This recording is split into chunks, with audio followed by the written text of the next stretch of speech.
ओम शांति। 18 जनवरी 2026 बाबा का साकार मुरली। आप दादा के अनमोल महावाक्य पिता श्री जी के पुण्य स्मृति दिवस पर प्राप्त क्लास में सुनाने के लिए मीठे बच्चे ज्ञान रत्नों से झोली भरकर दान भी करना है।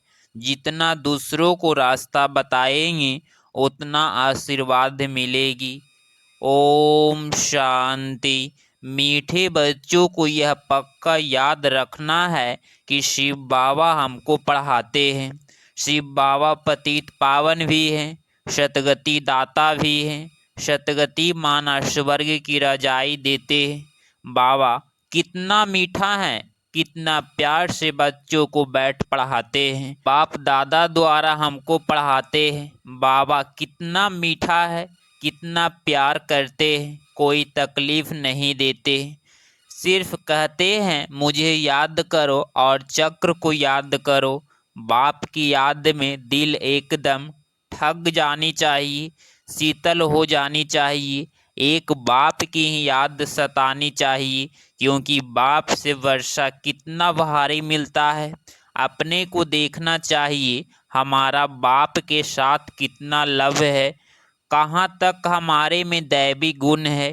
क्योंकि तुम बच्चे अब कांटों से फूल बन रहे हो। जितना जितना योग में रहेंगे उतना कांटों से फूल सतो प्रधान बनते जाएंगे। फूल बन गए फिर यहाँ रह नहीं सकेंगे। फूलों का बगीचा है ही स्वर्ग में। जो बहुत कांटों को फूल बनाते हैं उन्हें की सच्चा खुशबूदार फूल कहेंगे। वह कभी किसी को कांटा नहीं लगाएंगे। क्रोध भी बड़ा कांटा है, बहुतों को दुख देते हैं। अभी अभी तुम बच्चे कांटों की दुनिया से किनारे पर आ गए हो। तुम हो संगम पर।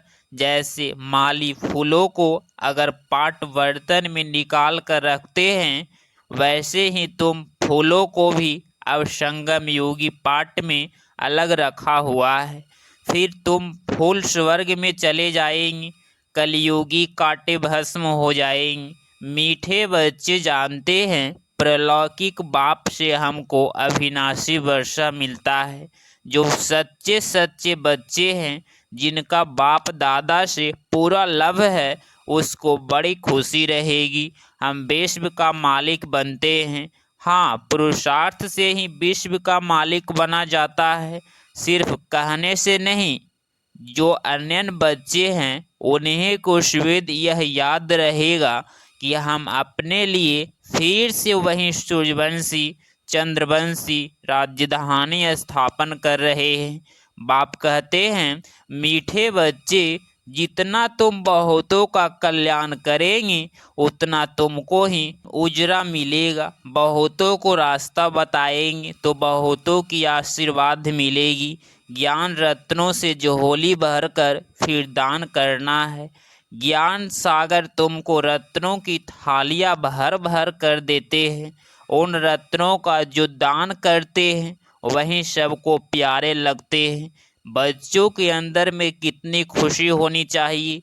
सेंसिबल बच्चे जो होंगे वह तो कहेंगे हम बाबा से पूरा ही वर्षा लेंगे, एकदम चटक पड़ेंगे। बाप से बहुत लव रहेगा, क्योंकि जानते हैं प्राण देने वाला बाप मिला है।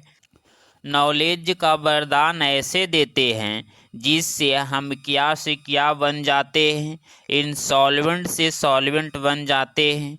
इतना भंडारा भरपूर कर देते हैं। जितना बाप को याद करेंगे उतना लभ रहेगा, कोशिश होगी। सुई साफ होती है तो चकमक चुंबक तरह खींच जाती है ना। बाप की याद से कट निकलती जाएगी। एक बाप के सिवाय और कोई याद ना आए। बाप समझाते हैं मीठे बच्चे अब गफलत मत करो, स्वदर्शन चक्रधारी बनो, लाइट हाउस बनो। स्वदर्शन चक्रधारी बनने की प्रैक्टिस अच्छी हो जाएगी तो फिर तुम जैसे ज्ञान का सागर हो जाएगी। जैसे स्टूडेंट पढ़कर टीचर बन जाते हैं ना, तो तुम्हारा धंधा ही यह है, सबको स्वदर्शन चक्रधारी बनाओ, तभी चक्रवर्ती राजा रानी बनेंगी। इसीलिए बाबा श्वेत बच्चों से पूछते हैं, स्वदर्शन चक्रधारी हो बैठे हो, बाप भी स्वदर्शन चक्रधारी है ना। बाप आए हैं तो मीठे बच्चों को वापिस ले जाने के लिए। तुम बच्चों बिगर हमको भी बेआरामी होती है, जब समय होता है तो बेआरामी हो जाती है। बस अभी हम जाऊं, बच्चे बहुत पुकारते हैं, बहुत दुखी है, तरस पड़ता है। अब तुम बच्चों को चलना है घर, फिर वहाँ से तुम आपो ही चले जाएंगे सुखधाम के लिए। वहाँ मैं तुम्हारा साथी नहीं बनूंगा, अपनी अवस्था अनुसार तुम्हारी आत्मा चली जाएगी। जितना तुम बच्चे बाप की याद में रहेंगी, उतना दूसरों को समझाने का असर होगा। तुम्हारा बोलना जास्ती नहीं होना चाहिए, आत्माभिमानी हो, थोड़ा भी समझाएंगे तो तीर लगेगा। बाप कहते हैं, बच्चे तीखी सो तीखी, अब पहले अपने को सुधारो। खुद याद करेंगे नहीं, दूसरों को कहते रहेंगे, यह ठगी चल न सके, अंदर दिल जरूर खाती होगी। बाप के साथ पूरा लभ नहीं है तो श्रीमत पर चलते नहीं है। बेहद की बाप जैसी शिक्षा तो और कोई दे न सके। बाप कहते हैं, मीठे बच्चे इस पुरानी दुनिया को अब भूल जाओ, पिछाड़ी में तो यह सब भूल ही जाना है। बुद्धि लग जाती है अपने शांति धाम और सुख धाम में। बाप को याद करते करते बाप के पास चले जाना है। पतित आत्मा तो जा न सके, वह है ही पावन आत्माओं का घर। यह शरीर 5 तत्वों से बना हुआ है, तो 5 तत्व यहाँ रहने के लिए खींचते हैं, क्योंकि आत्मा ने यह जैसे प्रॉपर्टी ली हुई है, इसीलिए शरीर में ममत्व हो गया है। अब इनसे ममत्व निकाल जाना है अपने घर। वहाँ तो यह 5 तत्व है नहीं। सतयुग में भी शरीर योग बल से बनता है, शतो प्रधान प्रकृति होती है, इसीलिए खींचती नहीं, दुख नहीं होता। यह बड़ी महीन बातें हैं समझने के लिए। यहाँ 5 तत्वों का बल आत्मा को खींचता है, इसीलिए शरीर छोड़ने के लिए दिल नहीं होती है। नहीं तो इसमें और ही खुश होना चाहिए। पावन वन शरीर ऐसे छोड़ेंगी जैसे मक्खन से बाल, तो शरीर से सब चीज़ों से ममत्व में एकदम मिटा देना है। इससे हमारा कोई कनेक्शन नहीं। बस हम जाते हैं बाबा के पास, इस दुनिया से अपना बैजेज तैयार कर पहले से ही भेज दिया है। साथ में तो चल न सके, बाकी आत्माओं को जाना है, शरीर को भी यहाँ छोड़ देना है। बाबा ने नए शरीर का साक्षात्कार करा दिया। हीरे जवाहरातों के महल मिल जाएंगे। ऐसे सुख धाम में जाने के लिए कितनी मेहनत करनी चाहिए, थकना नहीं चाहिए। दिन रात बहुत कमाई करनी है। इसीलिए बाबा कहते हैं, नींद को जीतने वाले बच्चे मामे कम याद करो और विचार सागर मंथन करो। ड्रामा के राज्य को बुद्धि में रखने से बुद्धि एकदम शीतल हो जाती है। जो महारथी बच्चे होंगे वह कब हिलेंगे नहीं। शिव बाबा को याद करेंगे तो वह संभाल भी करेंगी। बाप तुम बच्चों को दुख से छुड़ाकर शांति का दान देते हैं, तुमको भी शांति का दान देना है। तुम्हारी यह बेहद की शांति यथार्थ योग बल दूसरों को भी एकदम शांत कर देते हैं। तुम बाप की याद में रहकर फिर देखो यह आत्मा हमारे कुल की है या नहीं। अगर होगी तो एकदम शांत हो जाएगी। जो इस कुल के होंगे उन्हों को ही इन बातों से बैठेगा। बच्चे याद करते हैं तो बाप भी प्यार करते हैं। आत्मा को प्यार किया जाता है, यह भी जानते हैं। जिन्होंने बहुत भक्ति की है वह भी जास्ती पढ़ेंगे। उनके चेहरे से मालूम पड़ता जाएगा कि बाप में कितना लव है। आत्मा बाप को देखती है। बाप हम आत्माओं को पढ़ा रहे हैं। बाप भी समझते हैं हम इतनी छोटी बिंदी आत्मा को पढ़ाता हूँ, आगे चल तुम्हारी यह अवस्था हो जाएगी, समझेंगे हम भाई भाई को पढ़ाते हैं। शक्ल बहन की होते भी दृष्टि आत्मा तरफ जाए, शरीर पर दृष्टि बिल्कुल न जाए। इसमें बड़ी मेहनत है। यह बड़ी महीन बातें है, बड़ी उच्च पढ़ाई है। वजन करो तो इस पढ़ाई का तरफ बहुत भारी हो जाएगा। अच्छा, मीठे मीठे सिकिलधे बच्चों प्रति माता पिता बाप दादा का याद प्यार और गुड मॉर्निंग। रूहानी बाप की रूहानी बच्चों को नमस्ते नमस्ते। अव्यक्त महावाक्य। महावीर बच्चों के संगठन की विशेषता। एक रस एक टिक स्थित 9-12-75 9-12-75। महावीर यथार्थ विशेष आत्मा। ऐसे महावीर विशेष आत्माओं के संगठन की विशेषता वर्तमान समय यही होनी चाहिए, जो एक ही समय सबकी एक रस एक टिक स्थिति हो। यथार्थ जितना समय जिस स्थिति में ठहरना चाहे उतना समय उस स्थिति में संगठित रूप से स्थित हो जाए। संगठित रूप में सबको संकल्प रूपी अंगुली एक हो। जब तक संगठन की यह प्रैक्टिस नहीं है तब तक सिद्धि नहीं होगी। संगठन में अभी ऑर्डर हो कि 5 मिनट के लिए व्यर्थ संकल्प बिल्कुल समाप्त कर बीज रूप पावरफुल स्थिति में एक रस्त स्थित हो जाओ, तो ऐसे अभ्यास है। ऐसे नहीं कोई मनन करने की स्थिति में और कोई अव्यक्त स्थिति में हो। ऑर्डर है बीज रूप होने का और कर रहे हैं। रूह रिहान तो ऑर्डर नहीं माना ना। यह अभ्यास तब होगा जब पहले व्यर्थ संकल्प की समाप्ति करेंगी। हलचल होती ही व्यर्थ संकल्पों के। इन व्यर्थ संकल्पों की समाप्ति के लिए अपने संगठन को शक्तिशाली वह एक मत बनाने के लिए कौन सी शक्ति चाहिए? इसके लिए एक तो फेक विश्वास, दूसरा सामने की शक्ति चाहिए।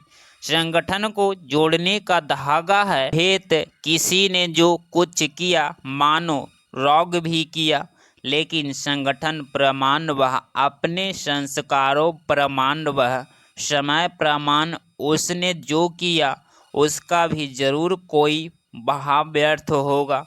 संगठित रूप में जहाँ सर्विस है वहाँ उसके संस्कारों को भी रहमदिल व दृष्टि से देखते हुए संस्कारों को सामने न रख, इसमें भी कोई कल्याण होगा। इसको साथ मिलाकर चलने में ही कल्याण है। ऐसे फेत जब संगठन में एक दूसरे के प्रति हो तब ही सफलता हो सकती है। पहले से ही व्यर्थ संकल्प नहीं चलाने चाहिए। जैसे कोई अपनी गलती को महसूस भी करते हैं लेकिन उसको कभी फैलाएंगे नहीं, बल्कि उसे समझाएंगे। दूसरा उसको फैलाएगा तो भी बुरा लगेगा। इसी प्रकार दूसरे की गलती को भी अपनी गलती समझ फैलाना नहीं चाहिए। व्यर्थ संकल्प नहीं चलाने चाहिए, बल्कि उन्हें भी क्षमा देना चाहिए। इतना एक दो में फेत हो, स्नेह की शक्ति से ठीक कर देना। जैसे लौकिक रीति भी घर की बात बाहर नहीं करते हैं, नहीं तो इससे घर को ही नुकसान होता है। तो संगठन में साथी ने जो कुछ किया उसमें जरूर रहस्य होगा। यही उसने रॉन्ग भी किया होगा तो भी उसको परिवर्तन कर देना चाहिए। यह दोनों प्रकार के फेत रखकर एक दूसरे के संकल्प संगठन की सफलता हो सकती है। इसमें समाने की शक्ति ज़्यादा चाहिए। व्यर्थ संकल्पों को समाना है, बीते हुए संकल्पों को कभी भी वर्तमान समय से लैटरी मिलान नहीं करो, यथार्थ पास्ट को प्रेजेंट नहीं करो। जब पास्ट को प्रेजेंट में मिलाते हो तब ही संकल्पों की क्यूब लंबी हो जाती है, और जब तक यह व्यर्थ संकल्पों की है तब तक संगठित रूप में एक रस्त स्थिति हो नहीं सकती। दूसरे की गलती से अपनी गलती समझना, यह है संगठन को मजबूत करना। यह तब होगा जब एक दूसरे में फेत होगा, परिवर्तन करने के फेत या कल्याण करने के फेत, इसमें समाने की शक्ति जरूर चाहिए। देखा और सुना उसको बिल्कुल समा कर वहीं आत्मिक दृष्टि और कल्याण की भावना रहे। जब अज्ञानियों के लिए कहते हो अपकारियों पर उपकार करना है, तो संगठन में भी एक दूसरे के प्रति रहम की भावना रहे। अभी रहम की भावना कम रहती है क्योंकि आत्मिक स्थिति का अभ्यास कम है। ऐसे पावरफुल संगठन होने से ही सिद्धि होगी। अभी आप सिद्धि का आह्वान करते हो, लेकिन फिर आपके आगे सिद्धि स्वयं झुकेगी। जैसे सतयुग में प्रकृति दासी बन जाती है, वैसे सिद्धि आपके सामने स्वयं झुकेगी। सिद्धि आप लोगों का आह्वान करेगी। जब श्रेष्ठ नॉलेज है, स्टेज भी पावरफुल है, तो सिद्धि क्या बड़ी बात है। सदा काल एक रस स्थिति में रहने वाले को सिद्धि प्राप्त न हो नहीं सकता, लेकिन इसके लिए संगठन की शक्ति चाहिए। एक ने कुछ बोला, दूसरों ने स्वीकार किया। सामना करने की शक्ति ब्राह्मण परिवार के आगे यूज नहीं करनी है, वो माया के आगे यूज करनी है। परिवार से सामना करने की शक्ति यूज करने से संगठन पावरफुल नहीं होता। कोई भी बात नहीं जचती तो भी एक दूसरों का स्वीकार करना चाहिए। उस समय किसी के संकल्प व बोल को कट नहीं करना चाहिए। इसीलिए अब समाने की शक्ति को धारण करो। संगठित रूप में आप ब्राह्मण बच्चों की आपस के संकल्प की भाषा भी अव्यक्त भाव की होनी चाहिए। जैसे फरिश्ते अथवा आत्माओं से बोल रही है, किसी की सुनी हुई गलती को संकल्प में भी स्वीकार न करना और न कराना ही चाहिए। ऐसे जब स्थिति हो तब ही बाप की जो शुभ कामना है संगठन की है वह प्रैक्टिकल में होगी। इसके लिए विशेष पुरुषार्थ अथवा विशेष अनुभवों की आपस में लेन देन करो। संगठित रूप में विशेष योग के प्रोग्राम चलते रहे तो विनाश ज्वाला को भी पंखा लगेगा। योग अग्नि से विनाश की अग्नि जलेगी। अच्छा, ओम शांति। 18 जनवरी 2026 का वरदान। व्यक्त में रहते अव्यक्त फरिश्ते रूप का साक्षात्कार कराने वाले सफ़ेद वस्त्रधारी और सफ़ेद लाइट धारी भव। स्पष्टीकरण। जैसे अभी चारों ओर यह आवाज़ फैल रहा है कि यह सफ़ेद वस्त्रधारी कौन है और कहाँ से आए हैं, ऐसे अब चारों ओर फरिश्ते रूप का साक्षात्कार कराओ। इसको कहा जाता है डबल सेवा का रूप। जैसे बादल चारों ओर छा जाते हैं, ऐसे चारों ओर फरिश्ते रूप से प्रकट हो जाओ। जहाँ भी देखो तो फरिश्ते ही नजर आए, लेकिन यह तब होगा जब शरीर से डिटैच होकर अंतवाहक शरीर से चक्र लगाने की अभ्यासी होगी। मनसा पावरफुल होगी। स्लोगन। सर्वगुणों व सर्व शक्तियों के अधिकारी बनने के लिए आज्ञाकारी बनो। अव्यक्ति सारे। इस अव्यक्ति मास में बंधन मुक्त रह जीवन मुक्त स्थिति का अनुभव करो। जैसे बाप सदा स्वतंत्र है, ऐसे बाप समान बनो। बाप दादा अब बच्चों को स्वतंत्र देख नहीं सकते, अगर स्वयं को स्वतंत्र नहीं कर सकते हो, स्वयं ही अपनी कमजोरियों से गिरते रहते हो, तो विश्व परिवर्तन कैसे बनेंगे। अब इस स्मृति को बढ़ाओ कि मैं मास्टर सर्वशक्तिमान हूँ। इससे सहज सर्व पिंजरों से मुक्त उड़ना पक्षी बन जाएंगे। अगर आप इस चैनल पे डेली मुरली क्लास सुन रहे हैं तो चैनल को प्लीज़ सब्सक्राइब करें और नोटिफिकेशन ऑल पे क्लिक करें। मिलते हैं अगली मुरली क्लास में। ओम शांति। ओम शांति। ओम शांति।